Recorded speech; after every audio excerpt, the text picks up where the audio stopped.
Welcome to Ask the Expert, your go-to source for practical insights on business and finance. I'm your host, Nicole Pride. And today we bring you our final episode featuring our special FinFest. And just in case you are visiting us for the first time, FinFest is the financial festival hosted by the dfree movement, where more than 500 gather to get information and resources that help them learn how to make money, manage money, and grow their money. Today, we're focusing on the next generation's financial literacy. FinFest Youth Track was a vibrant hub of energy and learning, featuring standout speakers like Dondrea Brown, our special guest for today. Dondrea Brown is the founder and CEO of Young Money Finances, a nonprofit committed to providing financial education to youth and families.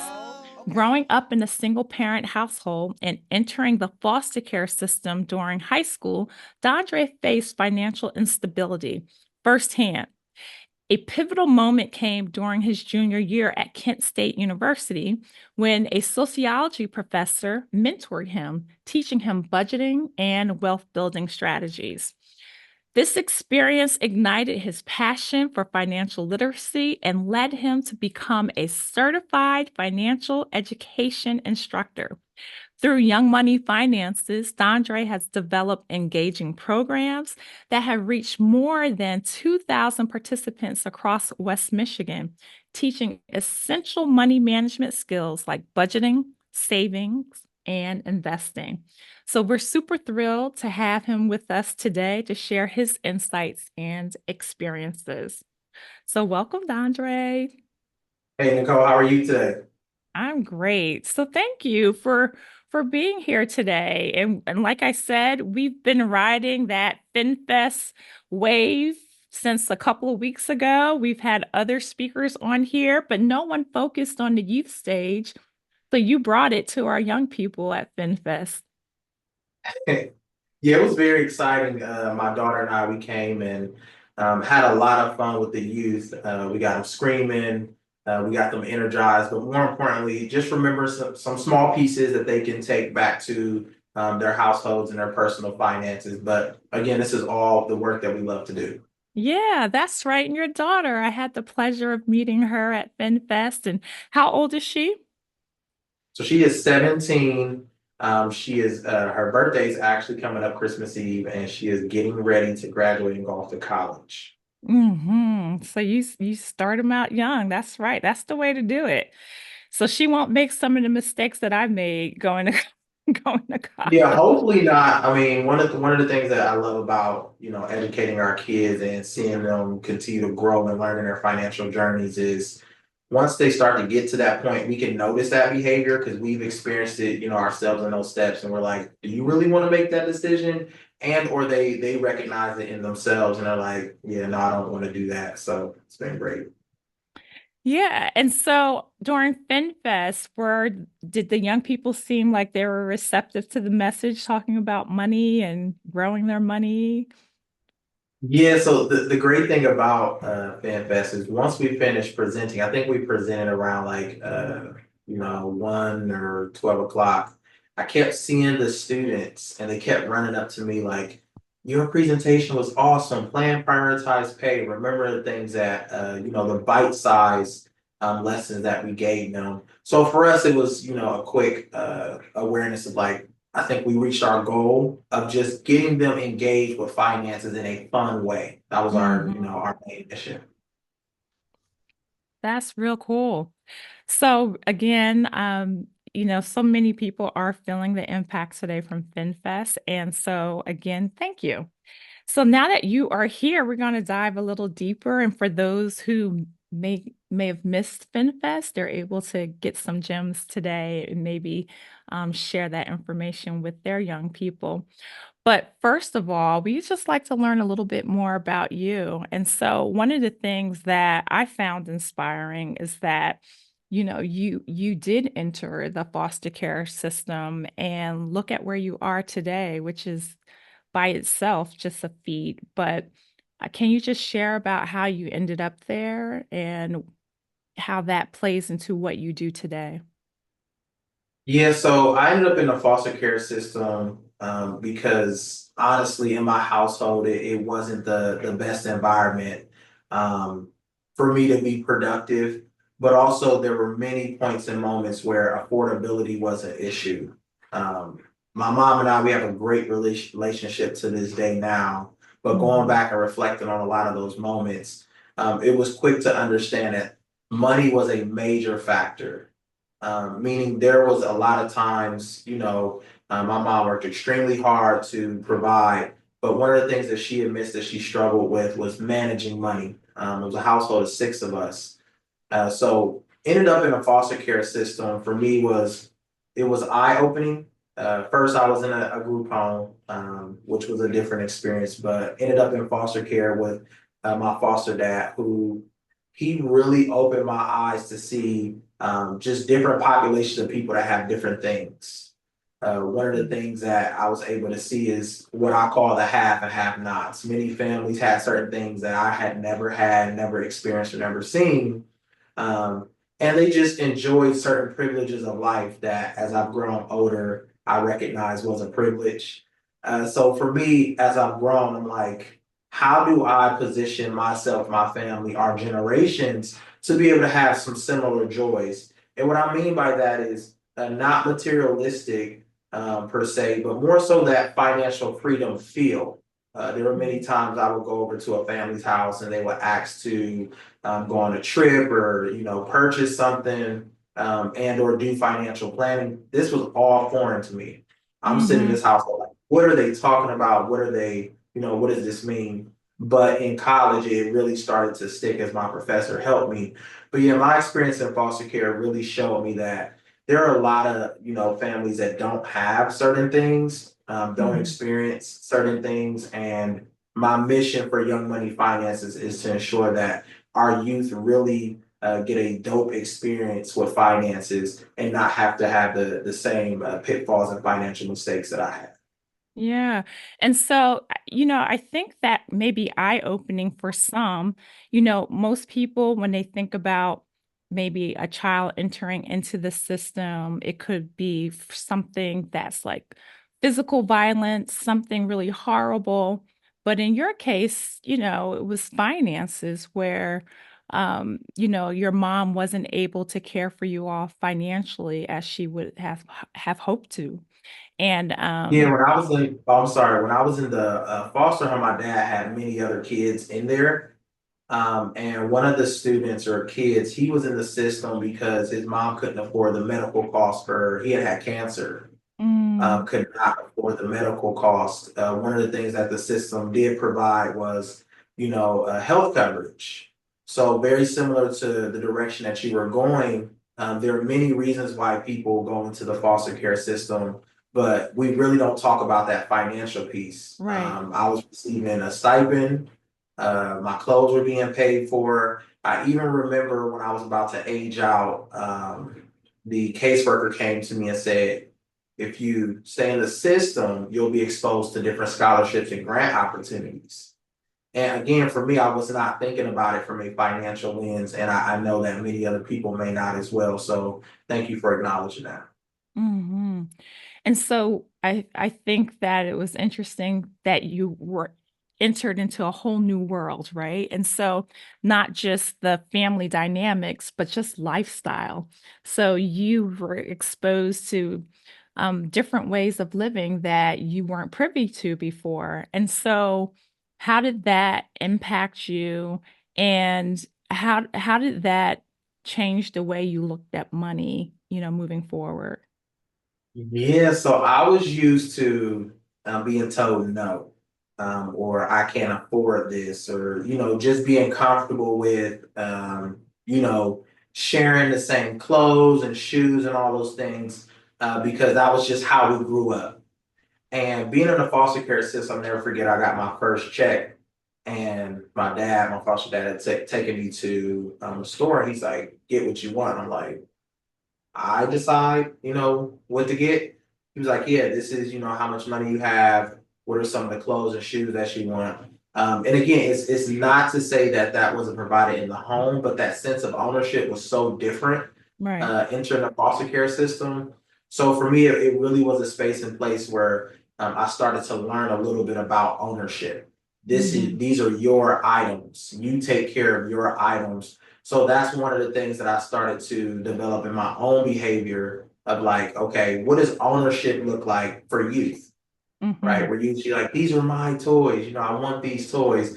But do we continue to play with those toys? How are we taking care of those toys? How are we taking care of those shoes, those clothes, things like that? So my idea and thought behind ownership started to grow a little bit. I would say a seed was planted. And then Mm-hmm. as I continued to grow, I started to grow more confident in that. Another thing that my dad started to do was always helping me develop a plan. And what I mean by that is whenever I wanted to go to the movies, whenever I wanted to go out, he was always like, what is your plan? How are you going to pay for it? Like, what happens if, like, always put me in a position where I had to think about the next step, the next thing. And that wasn't typical growing up. But then as I started to grow and really get comfortable budgeting and managing my money, I had to ask myself those same questions. Mm-hmm. What happens if this plan doesn't happen? So he wasn't saying emergency fund per se, but he was really helping me understand like how do you plan for something if an emergency happens? Mm. I love it. You said so much. First, what I heard you say is that you learned not to think about finances from scarcity, which so many people do, right? So that was the first thing because you were used to, like you said, always saying no, you can't get this, you can't get it.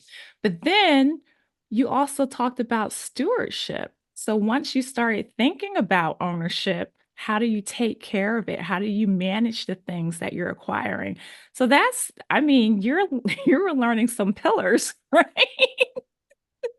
And the crazy thing, Nicole, is in the midst of being in foster care, because that was also a shift in general. Like, again, I go back to saying those seeds were planted because they started to make more sense as I navigated college. Before, I'm like, why is my dad putting me through all of this? Dad, I'm tired. I just want to go to the movies, all those things. But I started to develop the behavior. So once I had the opportunity to embrace and own my Mhm. behavior, I felt a lot more comfortable saying like, oh, this is what my dad was saying. Dondre, just, you have to make that shift. Hmm. Excellent, excellent, excellent. So you talked about once you went on to college. So, what were the pivotal moments in your financial journey in college? Woo. First and foremost, I had my first daughter, my freshman year of college. Okay, It was that would life be a changing for pivotal me. moment. Yeah. Very pivotal. I became a dad.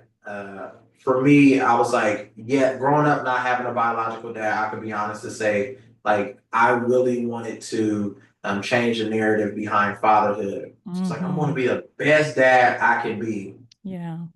with no money. So, though, fatherhood and parenting isn't only money, it's definitely difficult when you don't have a means to support your child financially. So, I had a full ride to college in Mount Vernon, Ohio. It was I'm sorry, not Aquinas College. It'll come to me. It was a very small college, and I had a need-based grant. I assumed that it would take care of all of my needs because it was labeled need-based Needs grant. based. Yeah. But basically, what it did was it only paid for my tuition and room and board. And if I showed that I can start to make more money or have more money, it subtracted it from the grant. Wow. So yeah, and maybe it was explained to me, but for me, again, lacking financial understanding, knowledge, etc., still being young, um, I just did not understand that. So my first job I had on campus, I never forget Hmm. my first paycheck. When I got it, some money was taken out and it was to cover the grant. And I was so confused. I'm like, how does Wow. that even work? So Yeah. it's like the more money you earn, the less money you would get from the grant money. And you were just So it's like, trying to okay, get I have books. to, right, right, right. So I had to figure out, how to make ends meet, which also caused a lot of more financial strain and pain because I was also in a space where I didn't feel comfortable talking to anyone about my money. I'm on Mm. campus, I'm a freshman. I'm going to a PWI. Everyone looks like they have money. You have students that are freshmen and sophomore driving Hummers. So Mm. I was like, I would never tell y'all what's going on with my finances. And then one day I had no choice because my foster brother had been diagnosed with cancer and I had to get back home and I didn't have any form of transportation. So I reached out to one of the coaches to see if I could, get some transportation. I explained everything to him. Like, this Yes. is what I'm facing. I don't have money, my daughter, blah, blah, blah. And what he did was something that shifted my life. Uh, he sat there, he looked at me, and he just started crying. Wow. And I was kind of stuck because I was like, wow, like when I go to reach out, to offer some help and support, that's the response I get. So I kind of felt defeated. Oh. But after that, I called my grandfather, who again in my life at that point, he was becoming very pivotal and was like, all right, because I was comfortable telling this person who was a stranger, I have to develop the strength to tell family members. Called my grandfather, we had a real conversation. He started to help me. And then from there, I was like, Dondrea, you have to be open, willing, and vulnerable enough to let people know like you don't have it figured out and you definitely need help and support. Oh, okay. I thought you were going to go somewhere else with that story. So he gave you the compassion, but it just ended at compassion. No strategy, no. Nicole, I thought he was gonna go some. I thought the story would have went somewhere too. Yeah. And again, I think that was me expecting just because you tell someone something that they're Hmm. going to fix the problem. Hmm. Um, for me, it wasn't the now that I'm older, reflecting back on it, it wasn't that the problem was fixed. It was an opportunity I overcame a fear that many of us struggle to overcome, Right. reached out for support. Yeah. So I'm kind of happy that I went through that experience and it had that result because I think Hmm. it kind of evened out my or neutralized my expectations. Just because you develop the strength and the ability to say, what's happening in your life, it doesn't mean that it's going to be a quick fix. Mm. Some people are just positioned to hear, empathize, and keep moving, but don't lose, that passion to communicate what's going on in your life. Oh, that was great. I think you just set somebody free with that one. And thank God for grandpa, right? And so Yes. Shout you out to my grandfather. I love him to death. When I was growing up, Nicole, I used to go to his house and he used to always say how he never missed a day of work. And I'm mm, like, okay, missed a day of work, whatever. And then one day he opened his drawer and showed me every perfect attendance certificate because he used to work at a factory. Um, and I was just like, wow. And wow. I probably was like 8 or 9 at the time. And he used Hmm. to talk to me about retirement. I'm like, what are you talking about? I don't Hmm. understand none of these things. But me and him to this day now, I'm like, Paul, I'm so happy that at least again, all these were seeds planted. I think that's the thing that we Hmm. experience in our lives, no matter, our financial situation or, the people we rub elbows with, everything is a seed planted. So sometimes we have to slow down, reflect, and go back and understand like there are people in our lives that are trying to help us. We probably didn't have certain experiences, certain levels of understanding or awareness to grab it and like understand, what is happening. But as you get older, reflect back on those moments and say, wow, like that, they definitely did help. Right. Yes. Every experience has a purpose, right? Nothing's wasted. So tell us, so how did you get from, you're struggling in college to you have this organization now where you are helping other young people avoid some of the mistakes that you've made and learn on the fast track from your experience? Mhm. My junior year in college changed my life and really was another, seed planted, but also a spark for our organization. So I was in this class, Social Problems, and Dr. Richard Serby, shout out to him. He was teaching a lesson on generational poverty. And Nicole, believe it or not, I was the kid that was super introverted, didn't like to talk, got really nervous. So I would always sit at the top of the row, right corner, because it was right next to the door, and I can get out of class early, come in, just sit down. So one day he was just like, if you want to learn more about financial management, come and talk to me after class. And he wrote 1% on this chalkboard. So my hands were getting sweaty just thinking about walking all the way down the stairs and talking to him. But Wow. I reflected on a lot of the experiences that, I had been having that I deeply wanted to change. One of them, again, having my kids and, working in the mailroom, working third shift, just trying to make ends meet while in school. Mm, I was at the time taking out student loan debt to cover a lot of my expenses because my expenses were growing and or I was taking care of family members with that. So I felt myself digging this hole and I felt like him calling out saying like whoever needs some support and help, I'm here. Was a moment that I was like, Dondre, going back to the other school, you did it in that space. Let's see what can happen. So I walked down, my hands are kind of shaking and getting really sweaty. And I look him in the face and I'm like, I need help with my finances. And he was like, okay, let's meet during my office hours and we can go over your finances. And then I was walking out and I remember he wrote the 1%. I was like, why did you write the 1% on the board? He said, mm, I've been offering this support for 25 years. And every time only one student comes up. mm, So for me, it didn't hit as much before until now, where he's a sociology professor. He studies mm, habits, behaviors, environments, groups, etc. mm, And he's like, that's how rare it is in a group of 100 people, one person is going to ask and seek support. So wow. that was me. Went to his office hours. Nicole, he showed me his credit reports ever since he was 18. He showed me his investments. He was showing me all these things. And the only thing I remember was green. So you know how credit reports are, green is good, yellow is like, okay, you do a little better, and red is like, okay, you've made some mistakes. Yeah. All green. And I was wondering, like, how did you, get to that point? He said what happened was he worked on a college campus. He actually worked in the president's office. And the president looked at him and was just like, I want you to do well with your finances. So I'm going to help you with that. So helped him develop healthy financial behavior. Every time he received any bonus or extra money, he learned how to invest it, like all these things he was sharing with me. So I'm all Mm. excited in the car. I'm like, I want to jump in. I want to, Yeah, right. he's like, you should start with in Roth IRA. I'm looking at him like, okay, what is that? He gave me a lesson that I tell our students today. He said, you no longer need permission to learn about finances. I looked at him for a second. He said, you're on campus and we're steady telling you what to learn, what to research. He said, when it comes to finances, you have to develop this drive to go and learn some of these things on your own. Hmm. So he didn't tell me what a Roth IRA was. He was like, go figure it out. I just gave you a turn.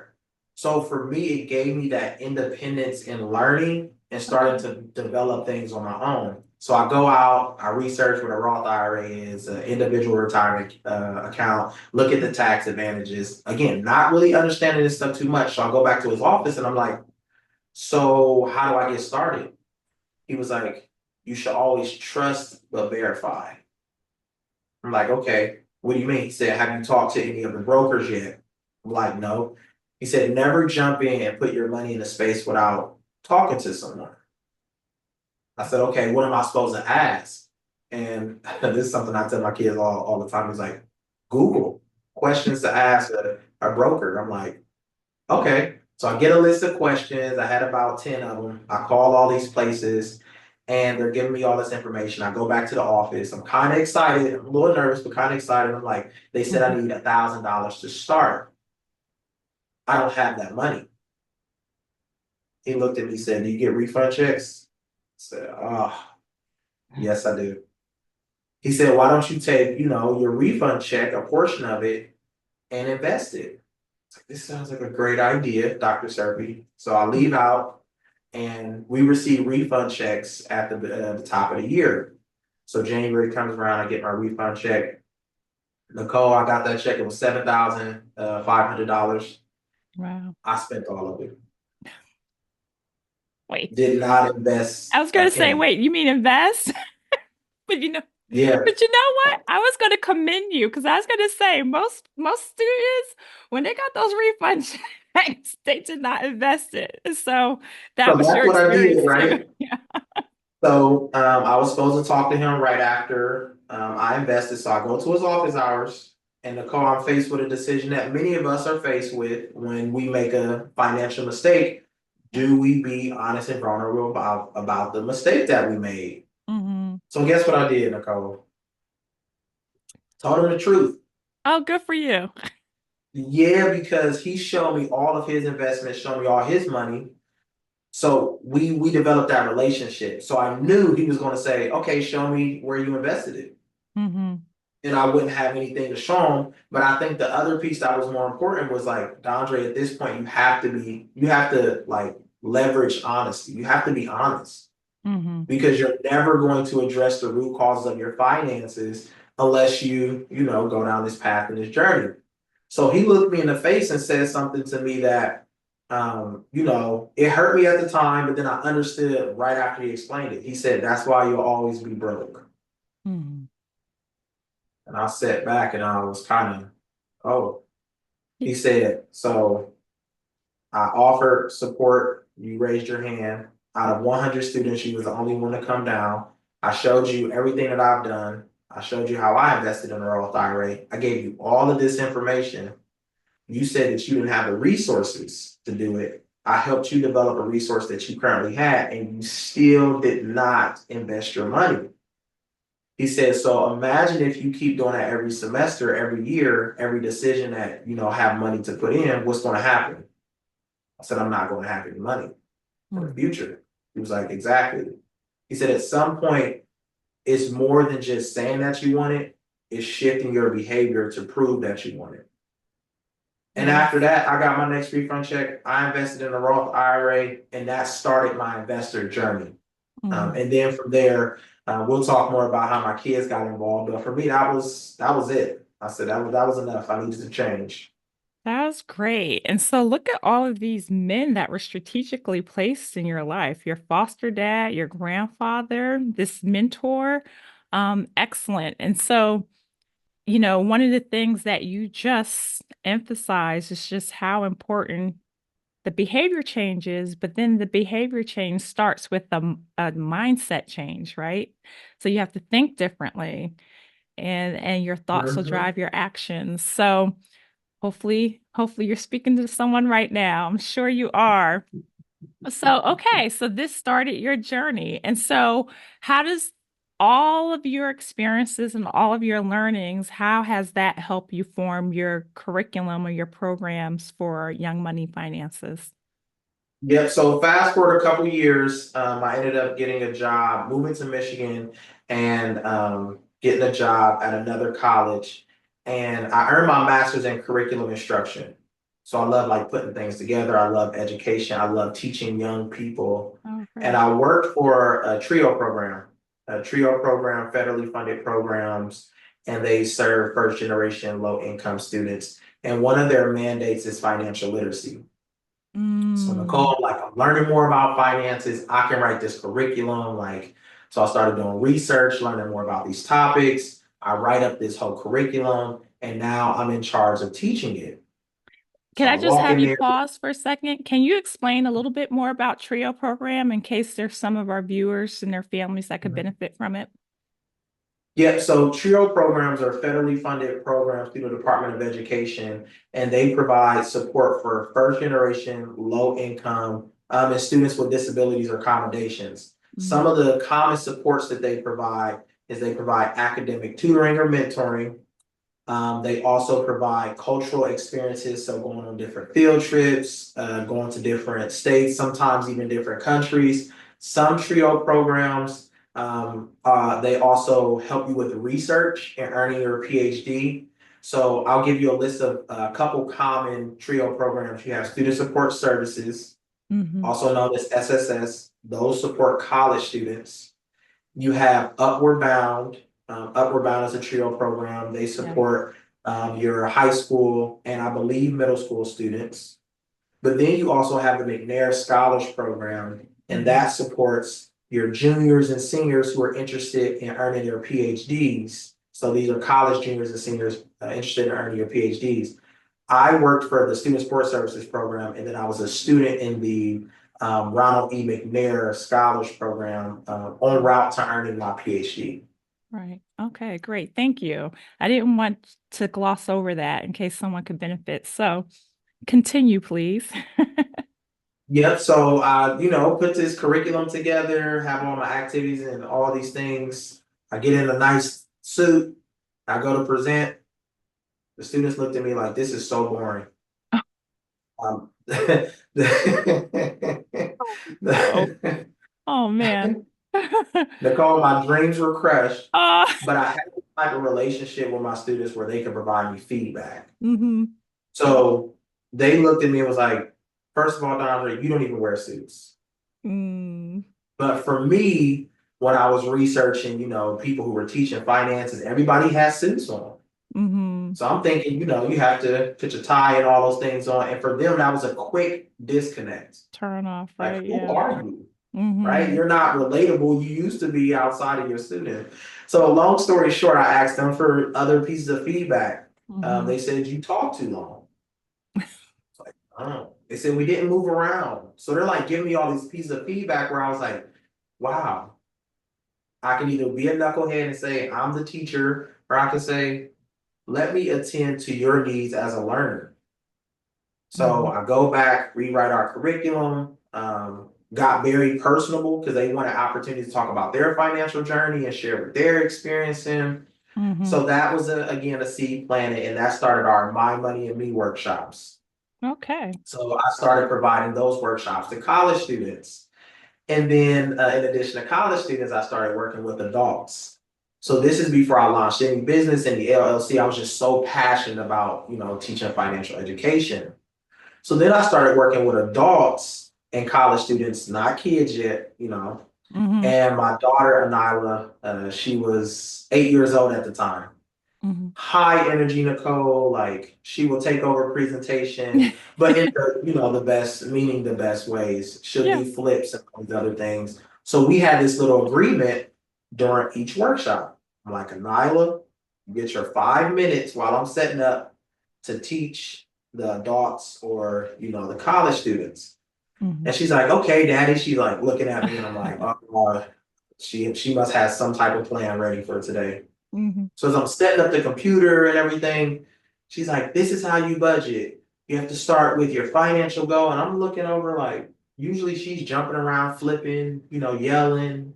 Oh, she was ready. Then, I get my presentation after we're driving home. I was like, Anila, so you didn't flip today. Like, why did you start teaching about budget? She's like, because you do it, daddy. And then she started imitating me. She's like, Oh. you have to make sure you focus on your needs over your like, and I'm over here cracking up. Then we get home and it hit me like a cannonball. Your daughter is watching you implement these financial behaviors, present on these tips, and give this to the world. And she's picking it up. You're not even doing that with her directly. hmm hmm She's just picking up these behaviors, these habits, these ways to communicate. This terminology. hmm So then that day, things said with me. The next week, I'm teaching some adults. And adults were like, we really love this experience. We wish our kids could learn about hmm money management. I said, okay, that's hmm enough. I have to bring this out. So I meet with my kids and I told them, I said, hey, I want to start an organization, but I need y'all's help. Thinking about my experience before when I started, working with kids or college students, I did not involve them in the beginning. So they were like, Dondre, this is boring. Yeah. So we sat down. I talked to my kids. I was like, it has to be fun. I really need y'all's voice in everything that we're doing. And we started to talk about some of their skill sets. My second oldest daughter, she loves designs. She was like, I'll design the logo. I'm like, okay, I didn't even know you did design. My oldest daughter, she's very quiet. She was the one you met. She hmm just kind of sat back and was like, Daddy, I don't know what you're doing, but I said, you're good at giving feedback. Just give me feedback whenever. Anila, who very extroverted, she became the marketing person. So that started to launch Young Money Finances. Awesome. What made it even more special is when they became even more confident in their roles. hmm So if you ever go to our YouTube channel, you'll see like my kids are all over it. They will market the camps, they will help us with designs. And then my daughter Sanaya, she did really good at saying, Daddy, that's good for that age group, but what about someone who is a junior, a senior? Right. What are some other games you can put in here? So she became responsible for really putting together those activities. And then of course they were like, Dad, we need flashcards, we need book bags, so we started to do some of those things as Excellent. well. Oh, excellent. And so when do you offer the camps and where do you offer the camps? Yep. So our Young Money Finances camps are offered every summer in Grand Rapids, Michigan, and Columbus, Ohio. I think we're going on 6 years old now, and we've really been growing and expanding. And those are our two, staple cities Mhm. because I'm in Grand Rapids now, but I'm from Columbus, Ohio. Okay. But beyond that, we offer customizable workshops. And I Mm. don't care like what the theme is, what the goals are, we can infuse finances. One common thing that we like to do is when we're teaching our STEM students, we talk about how the scientific method is similar to creating a financial goal and going through your financial journey. So people can Mm. understand that finances can be in all spaces. We teach entrepreneurship, we teach investing, so we can customize it, package it, and deliver it in any space. Okay. So that means you'll travel out like you did for FinFest for an event to share your curriculum. And are there any resources that people can purchase or any hybrid opportunities? Yep, so there are some resources that people can purchase. One common one is our money manager kits. Our Hmm. money manager kits, there are three different types. We have our young money manager kit, we have our young entrepreneur kit, and we have our young investor kit. Mm. Each kit has tools, resources, and supplies specific for kids around ages 8 to even 18. Some parents have bought the kits for themselves that they can use inside the home, at school, wherever. Some of the common materials in the kits are flashcards for terminology, but Mhm. also these customizable workbooks and or planners or journals to help people document their financial journey, create realistic financial goals, and make sure that they're able to accomplish them. And then we have little fun things like fidget spinners, little games. We have Let's Talk Money questions that you can engage with the family with. So I encourage you to go there. It's on our website, www.ymfgr.org. You can just click the shop button and you can see that on the site. Perfect. Great. And so what are some of the pillars of your program that you teach to the young people? Yeah, so our most common ones are our camps, our money manager camps. We just launched our Influence the Market camps last year. Our Influence the Market camps are for our entrepreneurs who are really selling product and engaging in the market. We're teaching them that marketing portion Mm. because many businesses have great products, but how do you really leverage social media? How do you really leverage conversations with people to make sure that you're increasing your customer base and you're Mhm. able to sell your product? But then another thing that kids love are our financial field days. Our Okay. financial field days are partnerships with schools in our city Oh, I see. where it's all about finances and fun.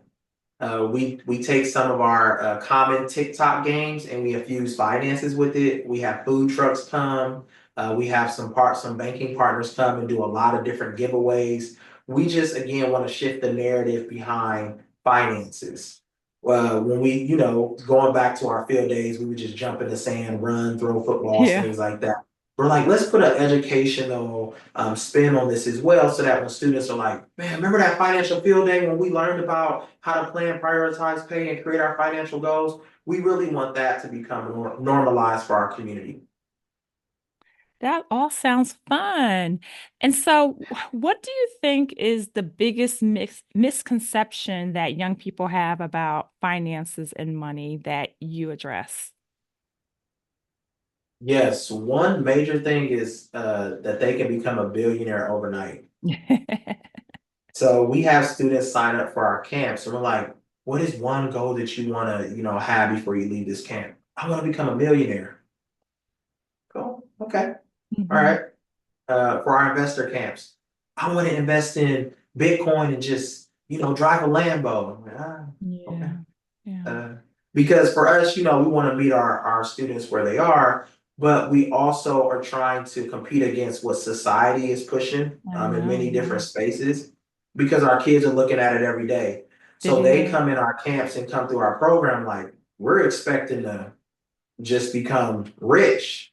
And we help them peel it back. We help them, become more aware of their own financial behavior and build steps toward, that financial freedom. But that's one common thing. They definitely want to, take on a lot of money really fast.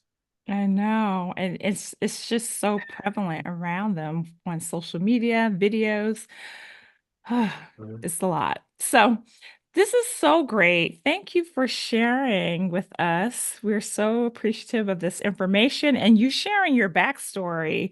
There are just so many opportunities to learn from your story. So, thank you.